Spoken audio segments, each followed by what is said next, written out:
So it is 9 a.m.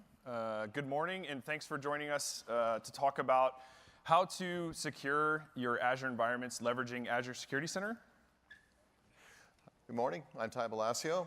I'm with the Azure Security Center team, been with it since its launch, and I'm here to help talk about more about compute workloads within Security Center and how you can deploy it more effectively. And I'm Nicholas Nicola. I'm also on the same team with Ty. So we'll jump right in. We have a short session, 45 minutes.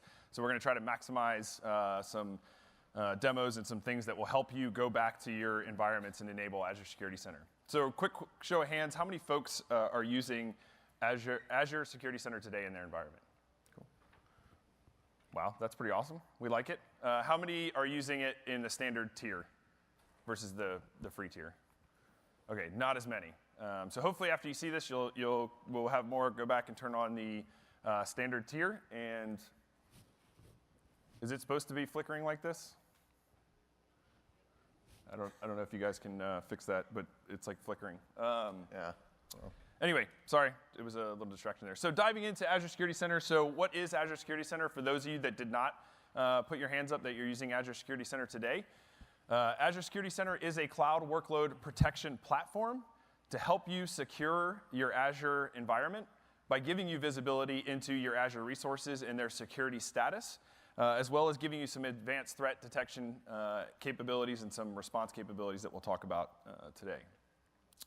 So you're saying, what is a cloud workload protection platform? So per Gartner, it's an agent-based server workload protection platform targeted at hybrid data center architectures, which means you have physical and virtual machines, and it should work across multiple public cloud infrastructures as a service. And ideally, it should support container-based tools. And this is the graphic they show that shows the different foundational capabilities that a CWPP should provide. Good news is Azure Security Center does all of these. Right? We can work on-prem, we can work in Azure, we can work in AWS. For your IaaS nodes anywhere across the world. And soon we'll be adding containers and doing some monitoring around container-based as well.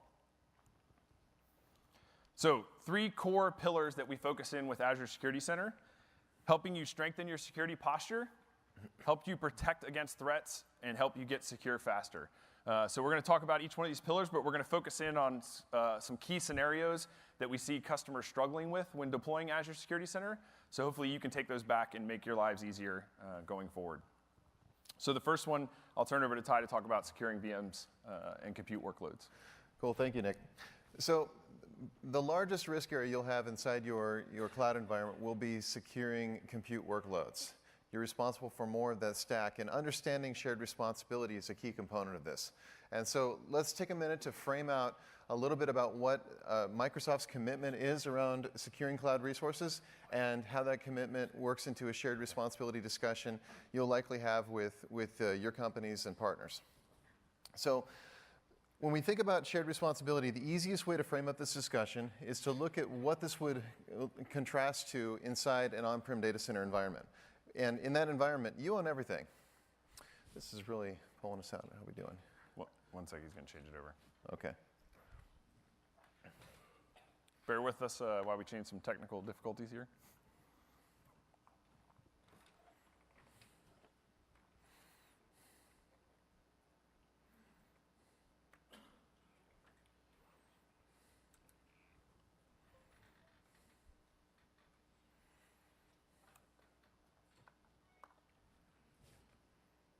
Looks much better. Thank you. Nice. Thank you very much. OK, so in your on-prem data center, you're responsible for everything. I'm going to work bottom up in the stack real quick, from racking and stacking, putting those systems in a cage, locking it down, making sure access to that environment physical environment is fully secure, setting up the hosts, the guests, patching the guests, all the way up through the stack of securing the application. You're provisioning your identity and infrastructure. You're delegating roles and administration. You're securing client endpoints that are connecting to that data center resource. And then finally, you're ensuring that the data in that environment is properly encrypted. It's not exfiltrated across the board. OK, so now you come to a public cloud environment.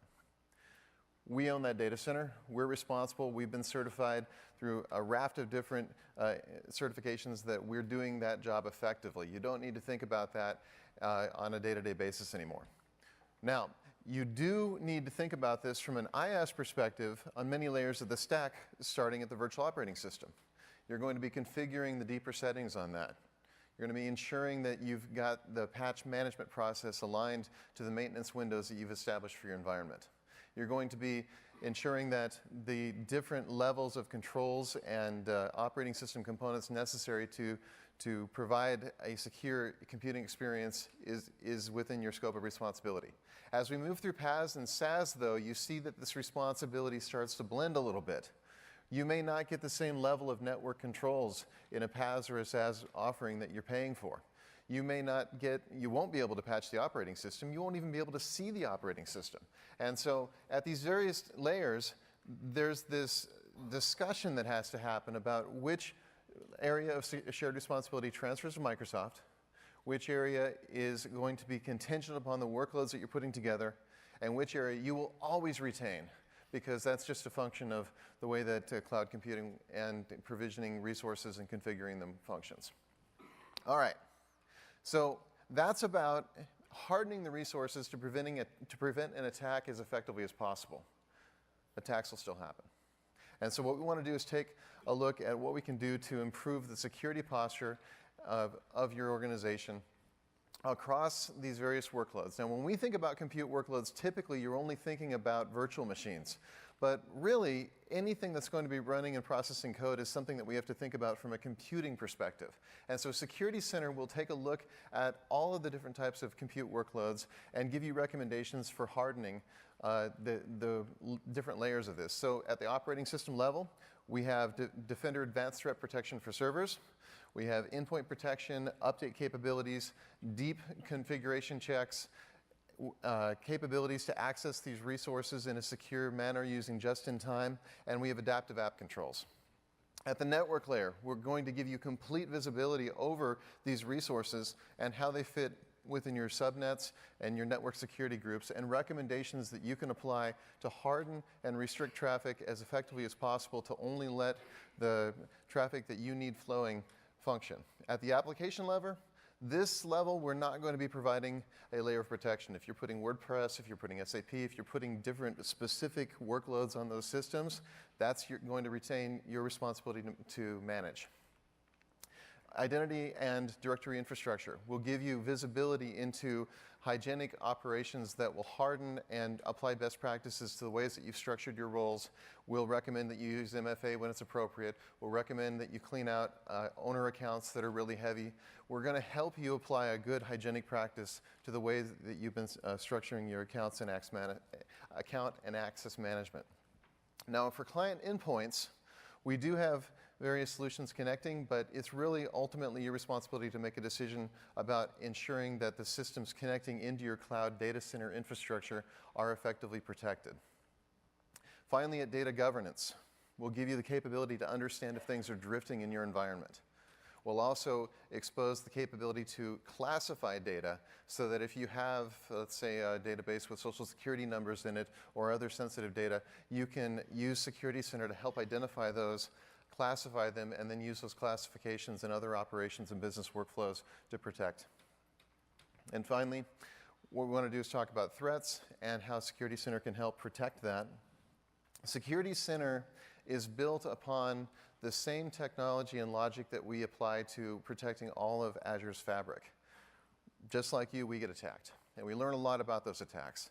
And we take the best expertise we have from analysts that sit in Herzliya, Israel, as well as Redmond, and we combine that knowledge and expertise and create signatures that look for patterns of attack, both statically as well as machine learning based, and bake that into the product so you get that as a capability within Security Center standard. We also have the capability to supplement the rich logic we're providing with additional customizations that you can provide. And so if there's states that you're interested in identifying that we may not be looking for, there's something very specialized, or you want to apply maybe a higher level of scrutiny to resource groups that handle sensitive data, you can take log analytics and write custom queries, bake those custom queries into Security Center, and alerts that come out of those will appear in the same dashboard alongside the alerts that we're providing for you. Okay, so what is a custom alert? There's really basically three components to it. You write a query that represents the state that you're interested in. You can save it inside Security Center. So in this example, let's say that we wanted to look at something very, very simple. We are concerned that adversaries are going to take service host exe as a mask for their particular operations and processes. So they're going to take their malicious code, they're going to rename it as something that looks very common to the operating system and execute it. But they're probably not going to be executing it from a System32 directory. A state that's interesting to look at. We actually catch this, but I'm going to use it as an example because it's a pretty straightforward one. You're going to take that and build in a custom alert rule. You're going to give it your own criticality rating. You're going to set some thresholds, so if it fires multiple times, you can balance the level of hits you get with the number of alerts you're seeing. And then ultimately, it gets you to a place where these alerts and these custom queries are showing in line with the data that you're getting from us natively. So here's a more complex example. Let's say an adversary is coming into your environment, and what they want to do is use a compression technology to encrypt and exfiltrate data once they've established a foothold. Now, we're going to catch a number of things along the way here. Most common way that we see systems get breached is through brute force attacks. So please use good password combinations and username combinations. It helps a ton. There's also a great capability inside Security Center called just-in-time virtual machine access that will greatly reduce the probability that your systems will be attacked on this alert type. We're also going to have capabilities to understand if credentials have been compromised, as well as watching machine learning of authentication patterns. So if we see anomalous logins that haven't been seen on a regular basis, we're going to look at the patterns and flag those to you. Now, I've got a couple here in blue, and those are the ones that you might want to supplement from a custom alert detection. Perhaps you want to look for some compression software. Perhaps if the compression software is operating, there's certain characteristics of attacks that you want to supplement with ours. Now, we will already catch if somebody masks their activity as service host or if they're running an attempt directory, but you may want to add some additional capabilities. In addition, if there's some exfiltration patterns that you're concerned about, you can add to those. So let's look at this in, So the first one I'll show you here is what we would do to catch WinRAR use. In WinRAR, there's going to be a number of command line parameters that will be pretty common when they use it. The M5 is an encryption parameter, the archive parameter, and so you can start looking at patterns. If you've got resources and you understand pretty solidly what those resources are doing, this may be something that you would immediately recognize as suspicious. Another example, in a security event, we can look for processes that are being executed by different system accounts, whether it's network system or local system. Now, those typically will occur on reserved files that you'll see inside System32. So if you're seeing patterns of process execution that fall into this category, it may be an indicator of compromise and malicious behavior. And finally, from a data perspective, if you want to start tracking data egress, wire data is a terrific table inside Log Analytics that you can utilize to see a variety of traffic patterns. In this case, a custom alert that would look for outbound traffic. Potentially, we'll say PowerShell exe is the process that we're concerned about from an upload perspective. And so we'll go ahead and write something that will summarize this, pull it together, and then give you visibility into it. So you can take these and supplement the entire kill chain.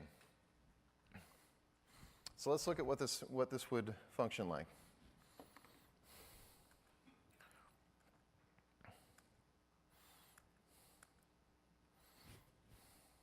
I've just got a full screen.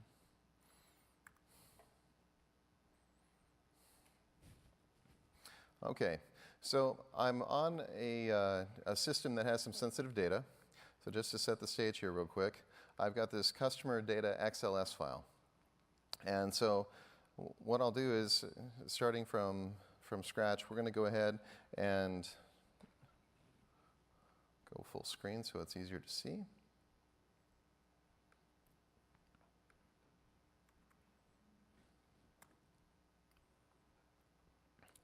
First thing we're going to do is run psexec to get ourselves into a local system context. And now I've got a new window. And I'm local system. Next thing that I want to do is mask a process. So I've already done this ahead of time. So we'll go ahead and go over to the temp directory. And you'll see that I've taken WinRAR binary, renamed it as service host, and I'm going to run it from the temp directory.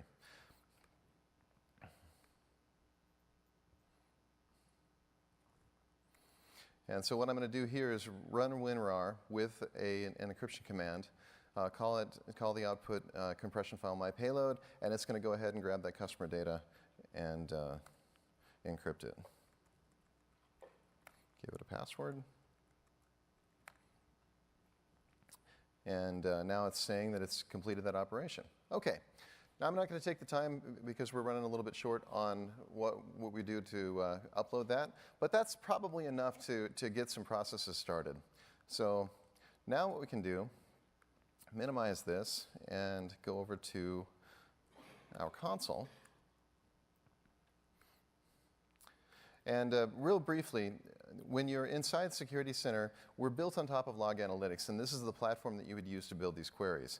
And so I'll just run one of these really quickly here, and you'll see that we're picking up activity for the couple times I practiced this, as well as this one, to show that this is truly in the system, it's made it through.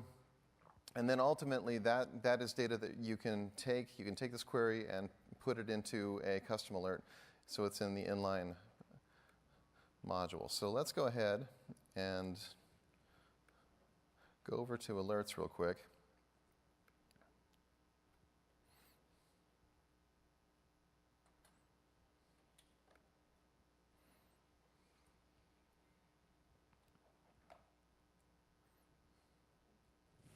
I love watching refreshes.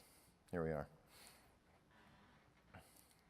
Is this big enough for everybody? I think so. Okay.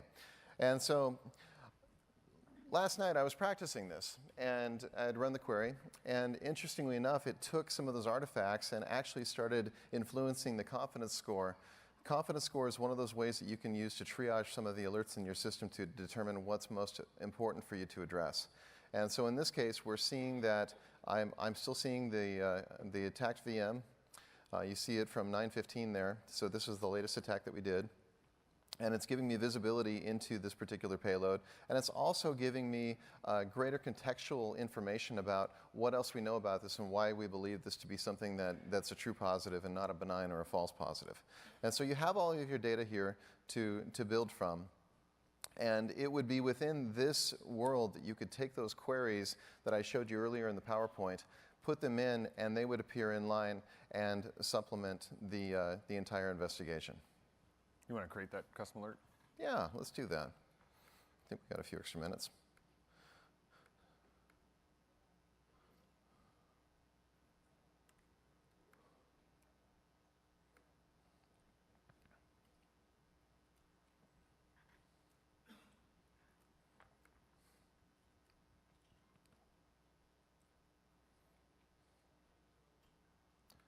So you can see Ty's basically taking that query that he had in Log Analytics for an advanced IOC that we had in our environment, right? Like maybe we've seen the attacker run WinRAR multiple times in our environment. So now we want to continue to look for it. And it's a high severity to us because we know the attackers have gotten in and used this at some point. And it's literally as simple as taking that query, putting it into this custom alert rule, and then deciding how often do you want to run that against how far back of data you want to look at, and then how many results or hits do you want, and we also have some suppression there, so you can say if we get this multiple times, go ahead and suppress it so we don't get alert fatigue or overwhelm ourselves, right? So now we have this custom alert, and if we run this again in a couple minutes, it should show up as an alert in Security Center, right? So under the Security Alerts pane, you'll see that it came from our custom alert versus something that came from Azure WAF or one of our other built-in technologies.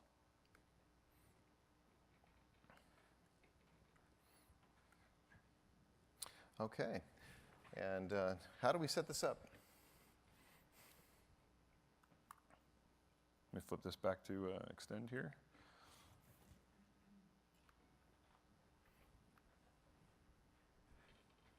So again, that's just one advanced scenario in threat detection that we provide you in Azure Security Center. Right? Hopefully you can go back and turn some of those queries into custom alerts so you can basically improve your alerting in your environment. So one of the other things we typically see customers struggling with is how do I do this at scale across all of my subscriptions? How do I turn on Azure Security Center?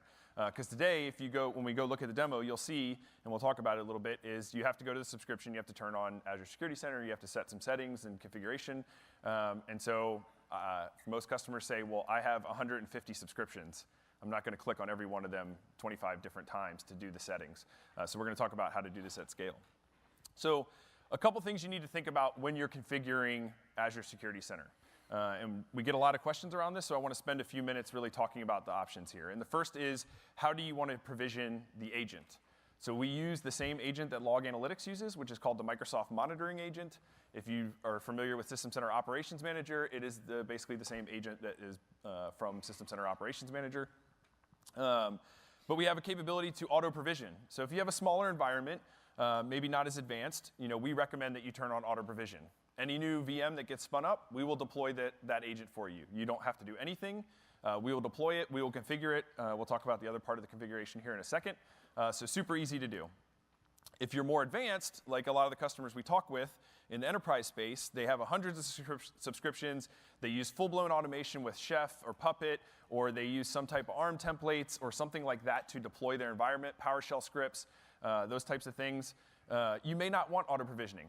You may want to deploy that agent, that MMA agent, directly into your OS image that you deploy, right? And then just set the configuration with a PowerShell script to point it at the correct workspace. You can do that, right? So that's your decision point. Do you want auto-provisioning or not? So you need to think about those two ways that you can provision that agent. Once you provision the agent, you need to tell it what workspace you want the data to go to. So a couple things to think about with workspaces. We can create a workspace per subscription for Azure Security Center data. Most customers don't want to do that in the larger environments. It's a little easier for some. Some want to use a central workspace. My recommendation to all customers, if you can centralize to one single workspace, do it. But a lot of larger customers, that's harder. Because in Log Analytics workspaces, we don't have RBAC. So if you need to separate the data for RBAC purposes, i.e., security data needs to go to one place, or this line of business application needs to go to a different place so that certain folks can see that data, then you need different workspaces, right? Some have basically used workspaces in regions, right? So they say, hey, I want all my EU data to stay in the EU, so I put an EU workspace in, all my US data in US workspace, right?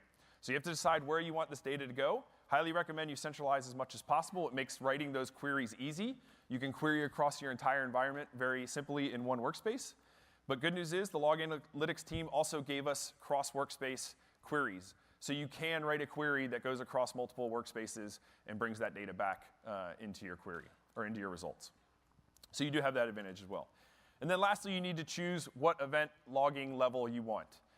So by default, even if you select none here and you say, I don't want any events collected, Azure Security Center is still going to collect the events it needs to do its own detections and its capabilities, right? So at a bare minimum, we are going to get the bare necessity that we need. I'm not going to cover all the things that are in there, but simply it's event log data, Windows firewall log data, and a couple other pieces of data. This link here where it says for additional details covers all the events that we collect. And obviously, we recommend Common as a baseline. If you want some additional events so that you can do more advanced queries, write some more custom alerts on additional event data, I would recommend that you turn it up to all events, right? One other note there, so when you run Azure Security Center and you pay for the standard tier, we do provide you a certain amount of data upload per node, and that is pooled. So if you have 10 nodes, it's 500 megs per node. That's 5 gigs of data per day across your nodes, right? So as long as you don't go over that 5 gigs, there's no additional charge. But if you were to say turn this on all, and you did have some extra data, there would be a data overage charge above that 5 gigs per day, okay?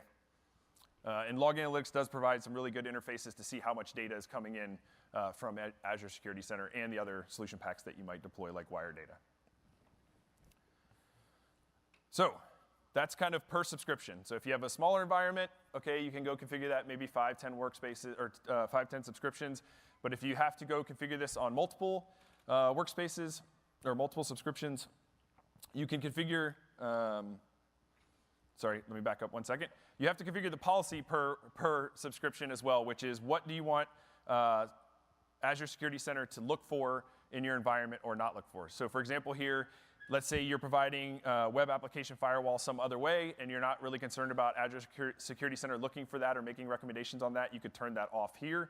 Again, this is per subscription. Now, how would you scale this up? The good news is Azure has created a thing called management groups. It's a new capability that allows you to group subscriptions together into a group of subscriptions. I like to think of this as OUs in Active Directory. I'm an old Active Directory admin for many years. So if you're familiar with OUs, you can create an OU or a management group. You can put all your subscriptions in it. You can apply RBAC to that management group, and it will go down. Those RBAC rules will flow down to all those subscriptions. So it gives you a way that you don't have to go configure things like RBAC policy across every subscription. You can just do it at the management group level and apply it to your entire environment. So there is a default root group that gets created for every Azure Active Directory tenant or Azure tenant. And then you can create a bunch of different management groups underneath of that. Once you have a management group, you can then use another capability we just provisioned called Azure Policy. And in Azure Policy, we have a pre-canned security center policy that you can deploy today that will measure those settings against your subscriptions that are all part of that management group. So my recommendation here would be, if you want to turn on Azure Security Center across your environment, right, create this Azure policy one time, put all your subscriptions in the management groups, however you want to structure that management groups, and put it at your highest level. And it will apply to all of those subscriptions in that hierarchy, right? Way easier than going to each subscription and turning this on. So what does that look like?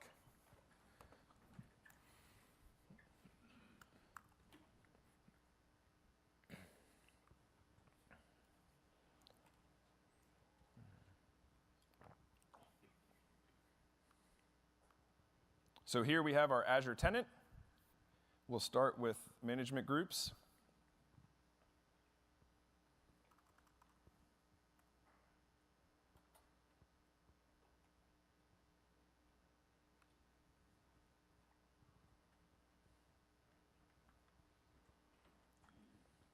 So here you can see by default our root management group has been created already.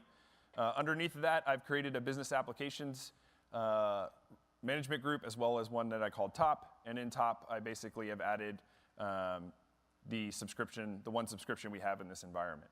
So one thing to note on the management group, you have to click details. And then you can come in here and apply policies and link Azure subscriptions to these management groups, right? So we have this management group top. We have applied the policy. So when we click on it, you'll see the policy that we've applied. And basically, we have applied this Azure Security Center policy that we give you out of the box.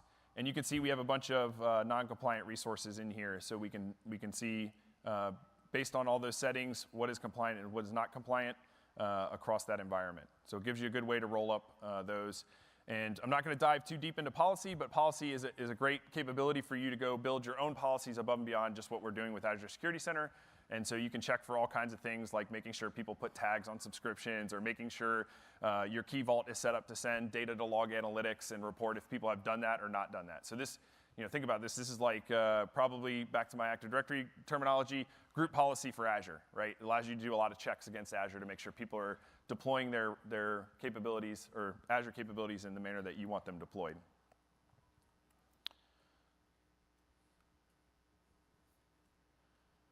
So jumping back here.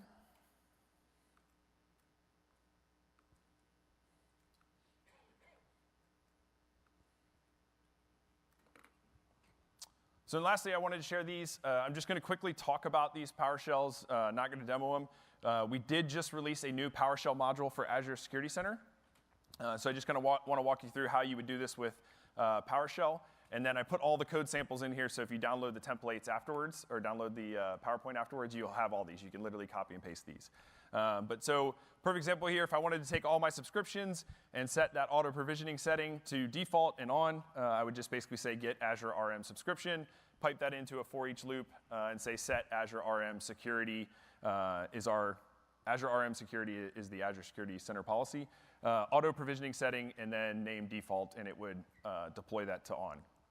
I could then take that and set my Azure RM Security contact. So for example, you can do this in the subscription as well. You can set who you want us to contact if we find a really high severity alert in our environment. We will try to contact the contact that's in here.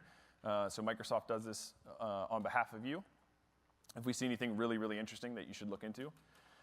Then you could set the pricing tier, so you can turn on Azure Security Center Standard or Free using this commandlet here, which is the Azure RM Security Auto Pricing tier. Highly recommend you use Standard, get the most value out of that. And then lastly, setting that workspace. Here you can see set Azure RM Security Workspace setting. One note, you will have to provide the subscription ID, the resource group name, and the workspace name in that path to the actual workspace, right? So it's not just the workspace name. You need to give it the whole Azure resource path to get there. And if you wanted to simplify this all down, you could do one for each loop to run the whole thing, and now all of your subscriptions would be configured. Pretty simple, right? Lot better than clicking on all of those. So one other thing, share with you here.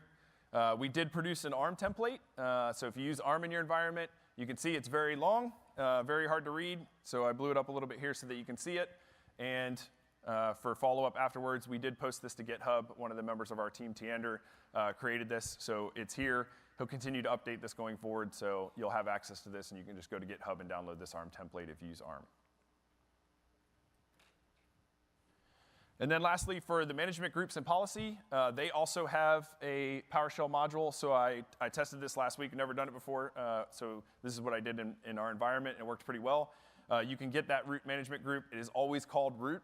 So you can say get Azure RM Management Group root. You need that so you can point it to the group you're going to create.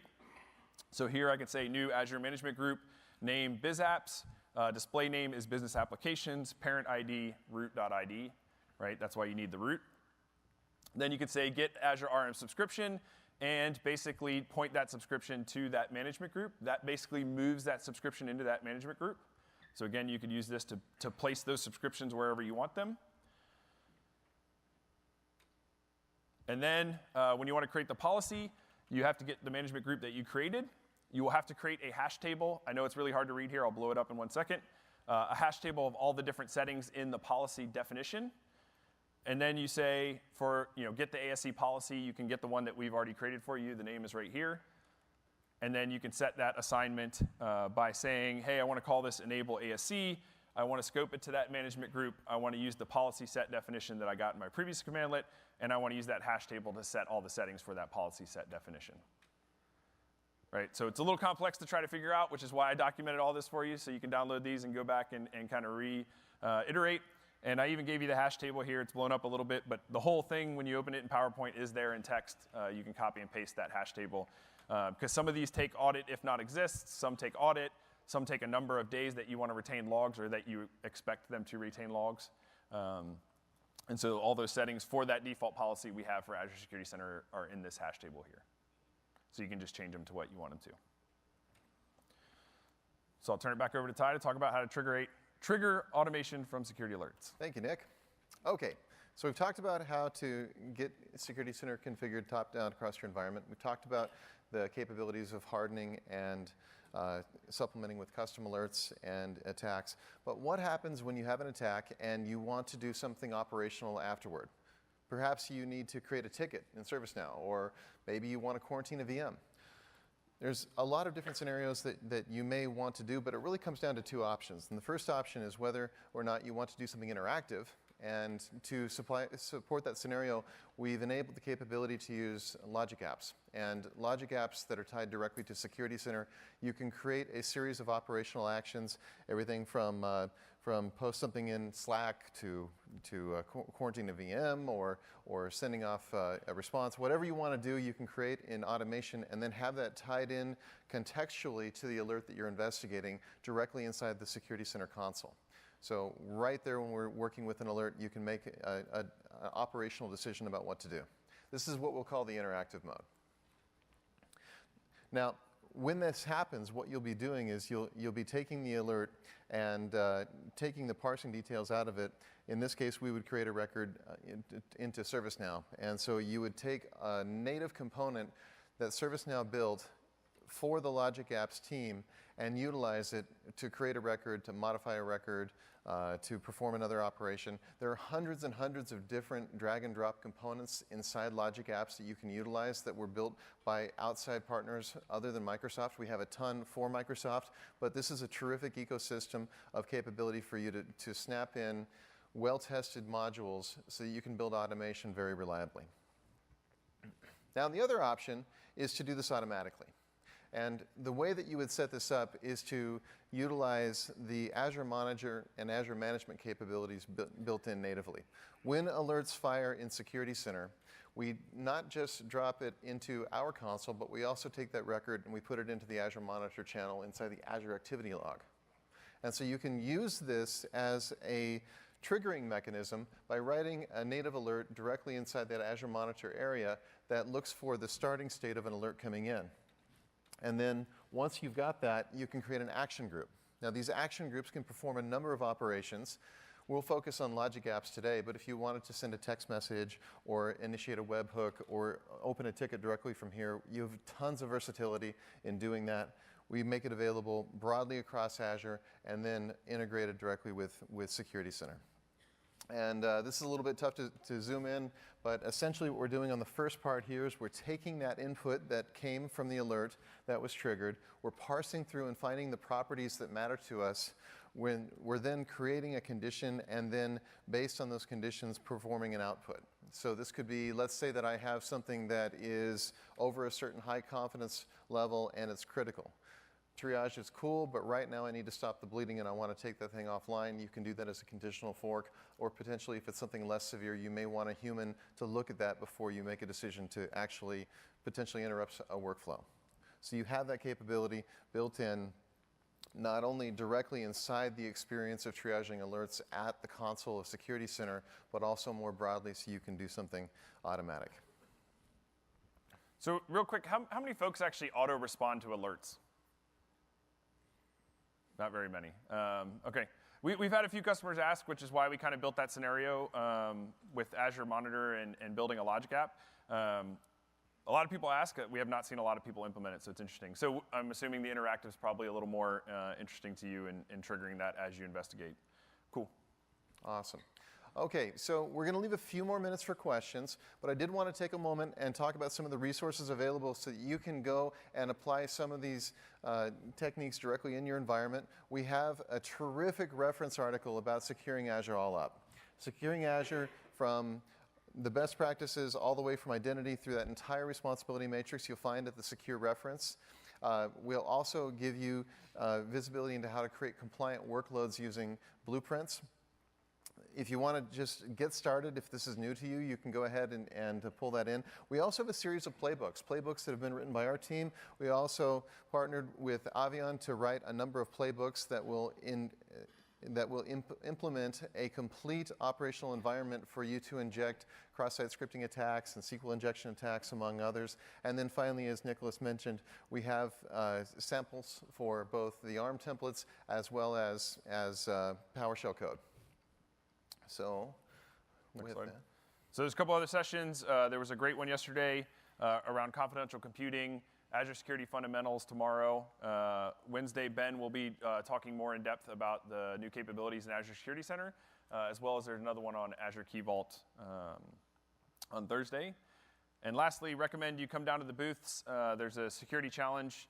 If you go around and visit the different booths and get the pins, I have the threat protection pin on mine. You can win a pair of pretty cool looking socks. They asked us to share that. So if you like to step up your sock game, as I like to say, I recommend you go down there. So lastly, don't forget to fill out your evals and feel free to come up and ask us any questions or stand up and ask any questions now. Thank you. Cool. Thank you.